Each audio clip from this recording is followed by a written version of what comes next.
Hello best friend, kamusta kayo? Ngayon, day off po natin. Bibili tayo sa labas ng breakfast natin best friend, and yung bibili natin yung pagkain nila.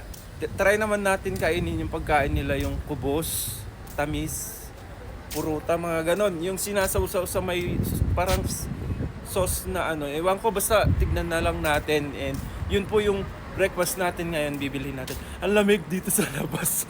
Hindi ako nakapag-jacket, samantala yung mga tao naka-jacket, oh. Oh, ang lamig, tapos ang gulo po lang buhok. Tara, samahan nyo ako, best friend. Bili tayo ng mga kubos, tamis o kaya pulutan. Tara.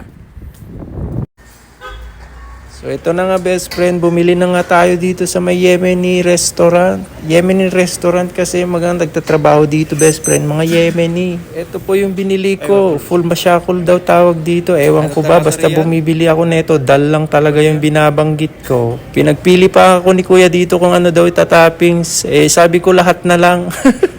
Ano kaya lasa nito best friend pag lahat? Pati yung mga condiments best friend, ultimo mga mantika na nilalagay na dyan.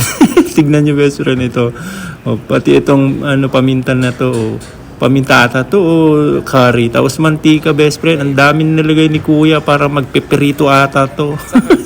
Pagkatapos niyan best friend, dumaan naman tayo dito sa bilihan ng kubos. Tawag nila dito tamis at puruta. Tamis at puruta lang naman yung alam kong bilhin dito kasi best friend. Yan palang mga Afghanistan ata to, Pakistan. Mekos lang ganon, o di ba? Ito la pala binili ko best friend, isang pruta, isang kubos. Sana maubos natin to, ang dami. Ang laki ng bread. So ito na nga best friend, tayo kakain na ng breakfast. Ito lang masasabi ko dito sa kubos, apakalaki di ba? Tignan nyo naman, Diyos ko, mas malaki pa sa mukha ako. Hindi lang isa, pero dalawa best friend. Puruta yung isa, tamis naman yung isa. Para tignan natin best friend kung ikumpara natin kung anong mas masarap. Tulog pa lang mga kasama ko dyan best friend kasi kagigising lang din namin. Tulog pa yung iba, yung mga panggabi, yun yung mga tulog pa. Tapos binuksan ko na nga tong tawag dito, basta dal kasi yung tinatawag ko dito pag bumibili ako, naintindihan naman na nila. Ulmusyakol daw tawag dyan. Abay, ewan ko ba, hindi naman ako kumakain kasi ng ganyan. So tinatanong nga pala kung magkano daw to bili ko. 3 lang naman yan best friend, 3 real, tapos piso sa kubos, piso sa tabis, piso sa puruta best friend. Bali 5 lahat yan best friend. Diba nakatipid?